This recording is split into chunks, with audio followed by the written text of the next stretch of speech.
LabMate, ketika laboratorium lingkungan mau membeli peralatan yang dapat mempengaruhi validitas data hasil pengujian, maka kriteria pemasok dan persyaratan teknis juga harus dipertimbangkan loh. Nah, dalam video sebelumnya kita udah bahas nih tentang kriteria pemasok yang kompeten. Nah, lalu apa sih yang harus dilakukan kalau peralatan yang dipesan itu sudah sampai? Nah, tentunya nggak bisa sembarangan juga loh, harus memenuhi persyaratan. Nah, langsung aja nih kita tanyain ke Pak Anwar Hadi. Nah, gimana sih Pak sebenarnya mekanisme penerimaan alat yang memenuhi persyaratan itu? Peralatan laboratorium yang kinerjanya tidak memenuhi persyaratan teknis, selain dapat mempengaruhi mutu data hasil pengujian, juga akan menimbulkan biaya kegagalan. Karena itu, pembelian peralatan laboratorium yang penggunaannya mempengaruhi mutu data hasil pengujian harus dilakukan ke pemasok yang kompeten. Sebelum melakukan pembelian, pihak administrasi memastikan kecukupan persyaratan dokumen pembelian yang ditentukan oleh personel teknis laboratorium. Uraian dalam dokumen spesifikasi pembelian dapat mencakup antara lain tipe, kelas, spesifikasi teknis, gambar, instruksi, inspeksi, atau data teknis lain yang relevan. Jika peralatan telah datang di laboratorium sebelum serah terima peralatan dilakukan, bagian administrasi laboratorium dan personel teknis melakukan inspeksi dan atau verifikasi. Hal ini untuk memastikan peralatan yang dibeli memenuhi spesifikasi standar atau yang ditetapkan oleh metode pengujian. Inspeksi atau verifikasi peralatan datang itu bagaimana ya Pak maksudnya?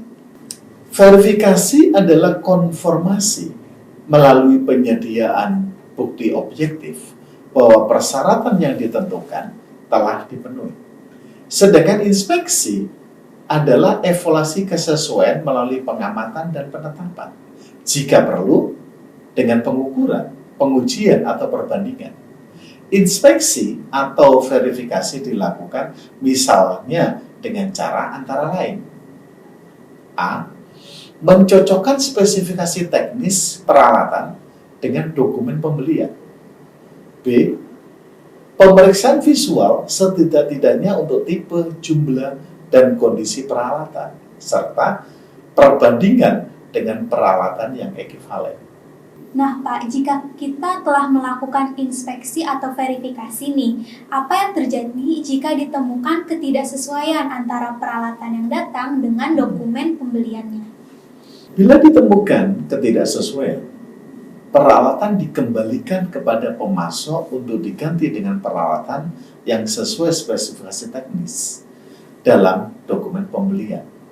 Namun sebaliknya, jika peralatan tersebut sesuai dengan dokumen pembelian, maka dapat diterima oleh laboratorium serta diberi label atau tanda untuk diidentifikasi bila memungkinkan. Nah Pak, lanjut lagi apa ya? Jika peralatan sesuai dengan dokumen pembelian, apa yang harus disiapkan oleh laboratorium untuk tempat penyimpanan peralatan tersebut nih Pak? Laboratorium menetapkan tempat penyimpanan peralatan pada fasilitas sedemikian rupa sehingga dapat mencegah kerusakan atau penurunan mutu peralatan. Penyimpanan peralatan harus mempertimbangkan faktor keselamatan dan kesehatan kerja, serta ketentuan teknis yang berlaku.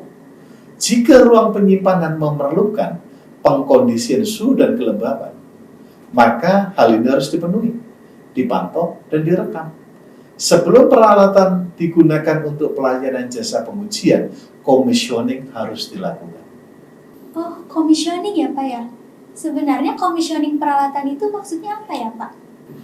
Commissioning peralatan adalah pengecekan secara menyeluruh melalui tahapan instalasi, uji fungsi, uji kinerja, dan atau kalibrasi oleh teknisi yang kompeten untuk mengkonfirmasi pemenuhan kesesuaian spesifikasi teknis.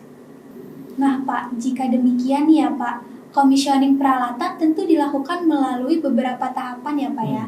Nah, langkah pertama commissioning itu seperti apa ya Pak? Langkah awal setelah peralatan datang di laboratorium, maka pihak laboratorium tidak boleh langsung membuka kardus peralatan tersebut. Biarkanlah pemasok yang kompeten yang membukanya dan melakukan instalasi serta uji fungsi peralatan tersebut. Uji fungsi dilakukan untuk mengetahui sejauh mana fungsi hardware dan software peralatan bisa berjalan sesuai fungsinya atau tidak. Nah Pak, nih setelah dilakukannya tadi instalasi dan uji fungsi terhadap peralatan dan dinyatakan baik nih Pak peralatannya, maka langkah selanjutnya bagaimana ya Pak? Jika peralatan dinyatakan baik saat diinstalasi dan uji fungsi, maka segera dilakukan kalibrasi dan atau uji kinerja hingga menunjukkan peralatan layak pakai sesuai spesifikasi teknis dalam manual book peralatan. Nah Pak, tapi kenapa ya Bapak tadi bilang nih Pak kalau kalibrasi dan atau uji kinerja peralatan ya Pak? Nah kalau begitu pemasok boleh dong ya Pak melakukan kalibrasi atau uji kinerja terhadap peralatan yang dibeli laboratorium. Tidak seperti itu pemahamannya. Peralatan dikalibrasi jika ada laboratorium kalibrasi yang telah terakreditasi ISO IEC 17025. Dan laboratorium mensyaratkan bahwa peralatan yang dibeli harus dikalibrasi. Ini harus ada kesepakatan awal antara pihak laboratorium dengan pemasok sebelum pembelian peralatan tersebut dilakukan. Namun jika tidak ada laboratorium terakreditasi ISO IEC 17025, maka pemasok harus melakukan uji kinerja pabrikan. Sebenarnya Pak, sampai sejauh mana ya Pak peralatan yang dilakukan uji kinerja itu sebenarnya layak pakai? Dan apakah tidak dipermasalahkan ya Pak oleh pihak asesor saat akreditasi nantinya gitu karena laboratorium tidak mengkalibrasinya? Ya, tidak semua peralatan harus dikalibrasi. Sebagai contoh AES, ICPOS, HPLC, GCMS, dan lain-lain. Semua peralatan tersebut tidak ada laboratorium yang terakreditasi ISO IEC 17025. Namun pemasok yang kompeten memiliki tanggung jawab melakukan uji kinerja manufakturing. Jika hasil uji kinerja manufakturing sesuai dengan spesifikasi teknis dalam manual book peralatan, maka peralatan tersebut layak pakai. Jadi, dalam hal ini tidak dipermasalahkan oleh asesor saat akreditasi atau asesmen jika laboratorium mampu menunjukkan hasil uji kinerja manufakturing tersebut. Oh, jadi seperti itu ya Pak. Saya sendiri baru tahu nih Pak sedetail ini sekarang gitu. Nah, mudah-mudahan labmate semua juga sudah banyak yang tahu dan menerapkannya ya Pak. Nah, oke Pak, sekarang ketika alat sudah layak pakai nih Pak, tahapan berikutnya apa lagi ya Pak ya? Peralatan yang sudah dinyatakan layak pakai karena sudah dilakukan kalibrasi dan atau uji kinerja, maka untuk meningkatkan kompetensi analis laboratorium, pemasok melakukan in-house training hingga analis laboratorium mampu menghidupkan, mengoperasikan, dan mematikan serta melakukan troubleshooting peralatan tersebut. Jika in-house training telah dilakukan, maka peralatan tersebut diberi label atau tanda untuk identifikasi bila perlu. Semua rekaman tahapan proses commissioning harus dipelihara sebagai bagian dari riwayat peralatan. Wah, jika ada pemasok yang kompeten seperti itu dan melakukan pelayanan prima nih Pak ke laboratorium, sebagaimana penjelasan Bapak tadi, itu sebenarnya laboratorium jadi sangat diuntungkan ya Pak ya? Ya. Nah, sekarang tentang masa garansi nih Pak. Mengenai masa garansinya itu bagaimana ya Pak? Masa garansi yang berlaku selama 1 tahun. Jika ditemukan kerusakan peralatan, maka laboratorium dapat berkonsultasi secara teknis dengan pemasok yang kompeten sebagai bagian dari pelayanan purnajuan. Wah, ini pencerahan yang baru lagi dan luar biasa nih Pak bagi kita semua. Nah, kita telah bahas detail tentang dokumen pembelian dan komisioning peralatan. Nah, terima kasih ya Pak atas perbincangan yang lagi-lagi sangat mencerahkan bagi kita semua. Nah, semoga kita bisa bahas topik-topik lain ke depannya ya Pak tentang laboratorium. Baik, Letmates semua. Nah, demikian nih sharing dari Bapak Anwar Hadi. Sebuah sharing yang sangat bermanfaat bagi kita semua.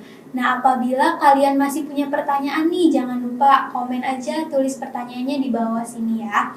Nah, buat Letmates semua nih, jika kalian rasa sharing ini sangat bermanfaat, kalian bisa like, share, dan subscribe ya. Dan jangan lupa nih, tekan tombol notifikasinya agar nggak ketinggalan update tentang laptop selanjutnya.